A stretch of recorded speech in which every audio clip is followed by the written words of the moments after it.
And speaking of Shane Steichen, let's head to the Payless Liquors hotline right now. The first-year head coach of the Indianapolis Colts, our first time getting a chance to chat with them. He is Shane Steichen. Coach, congrats. Welcome to Indy, and appreciate the time for what is a very busy week for you. Yeah, I appreciate it. Appreciate you guys having me. Let's start with what a typical day looks like for you Combine week. I know you're finalizing your coaching staff. Walk us through yesterday for you here at the NFL Combine. Yeah, so yesterday we got a lot of formal interviews with, a lot of the players that are, at the Combine, different positions. We're going through those interview processes, interviewing those guys, and obviously they're quick interviews. You get 20 minutes with these guys in the room, and then you go for a couple hours there, and then obviously you got the workouts on the field and just studying those guys, watching their body movements, seeing how they run on the field. I'm curious, Coach, when the players or the prospects meet with the media, and C.J. Stroud, Bryce Young, Richardson, they all meet with the media. Do you guys, in any way, shape, or form, does the way that they handle that situation, the questions, the throng of media, does in any way, shape, or form that get factored into the scout of a player?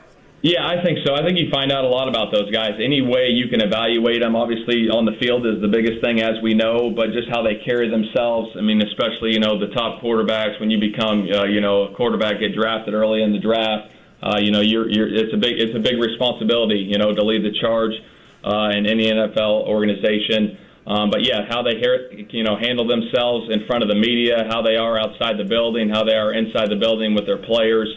And again, I said this the other day in my press conference, is just the vetting process and really getting to know these guys and what they're about and how they carry themselves on and off the field.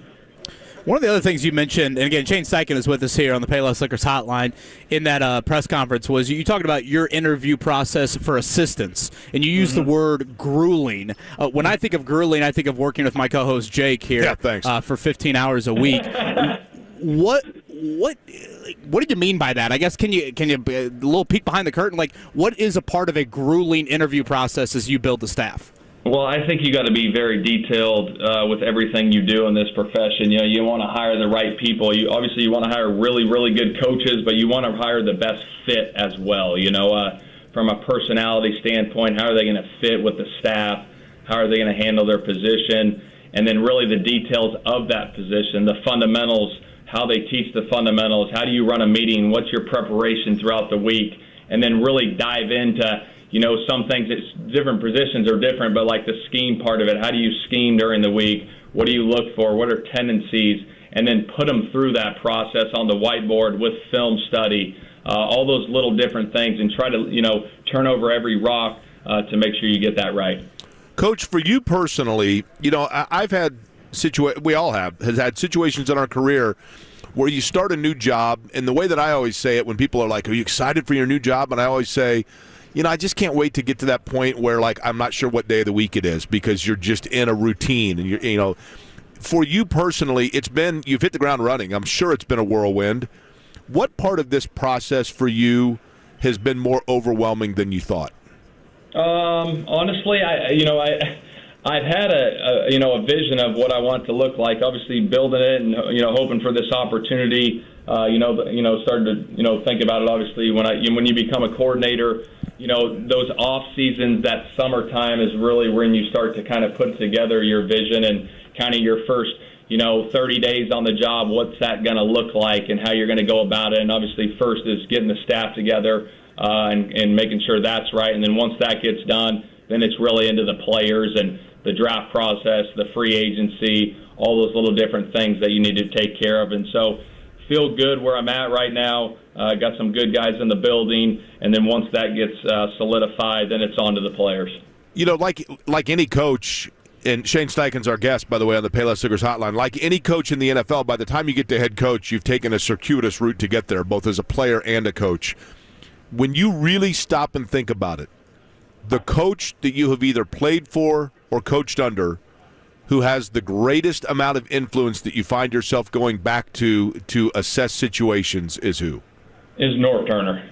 I got a ton of respect for Norv. He gave me my first opportunity in 2011, and just the way he handled it as a head coach and just the staff meetings and how he ran staff meetings and what was important to him. And then also just for his offensive philosophy and how he saw the game and went about it, being around him. Again, I was started off on defense, and then in 2013 got to switch back on offense with him when, he took the coordinator job at Cleveland. And then really, that's when I really worked hand in hand with him in 2013 and saw how he ran it offensively and the things he did to prepare the players week in and week out, and just how to handle, coaching staff and all those different things. But he did a tremendous job and got a ton of respect for him. It's interesting, Coach, because when we talked to Norv Turner last week, he told us that, he mentioned Darren Sproles right away. It was like the first name he mentioned that in terms of what he was able to do with him. Nyheim Hines was kind of that kind of guy for Indianapolis. I realized that was before you were here when Hines eventually ended up in Buffalo. But could you use that kind of a player? Is that a kind of guy that you look at and you say to Chris Ballard, like, that's a wrinkle in this offense we could use? Yeah, I think with anything, anytime you got an exceptional player that does something well, whether it's a receiver, tight end, or backs, I think you can always find value in those type of guys. If those guys come up and we find those guys that can add value like a Sproles, absolutely. Shane Steichen is with us here. Again, his first NFL Combine as the head coach of the Indianapolis Colts.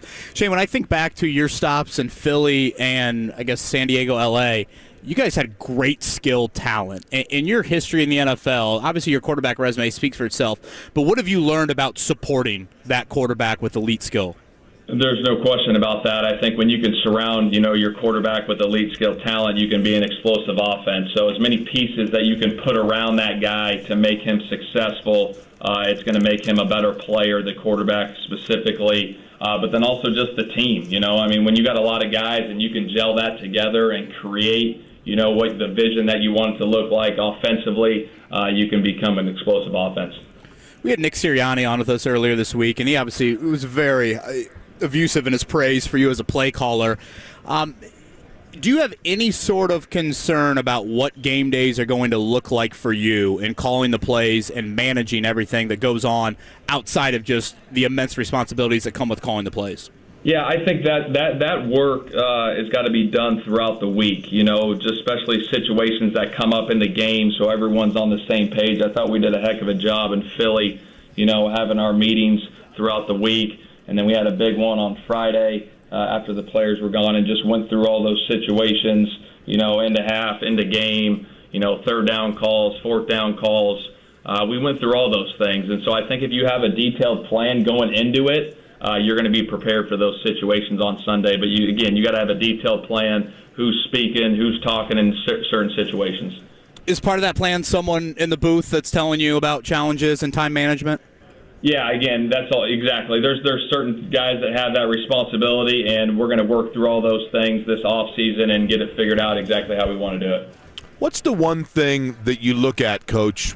Because I'm assuming that you've had to do some run of the laundry list on the Colts organization or the roster.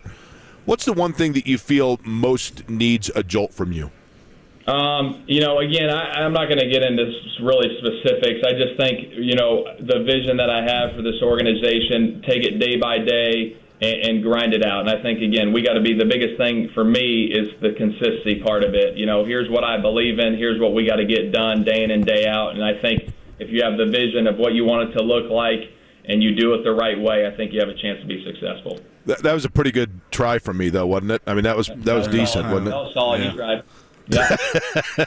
He kind of Dikembe Mutombo'd you, I think. That's all we can do, right? We got to, that's all we can do. Hey, I'm curious, Coach. Shane Steichen is our guest. Throughout this process, there was, the interviewing. I mean, we know how long you were here. You were in the building. I mean, there were a lot of great candidates. What did you learn about either Jim Irsay or Chris Ballard or the Colts that was most of intrigue to you? I just think they're very passionate about the game and what they want to get done here, and that was very intriguing to me, just, their passion for the game and what they want to get done, and it kind of aligned with a lot of the things that I had a vision for this place. And when you got guys that are passionate about what they do, I think you got a chance to be successful. Just a couple more from us. Appreciate your time on this Friday morning, Shane. Again, Shane Steichen is with us here on the Payless Liquors hotline. You mentioned finalizing your coaching staff. Was Bubba Ventrone a guy that you wanted to bring back? Yeah, Bubba's a good coach. He had some opportunities out there, and he had a great opportunity with Cleveland. He got the assistant head coach job in special teams, and I think he's going to do a hell of a job there. Were there any stipulations in terms of staff for you to take the job when you were in the discussions with them? From them? Yeah. No, they. Obviously, I got as the head coach, I got to pick the staff, and I had a ton of respect for a lot of guys that were in this building.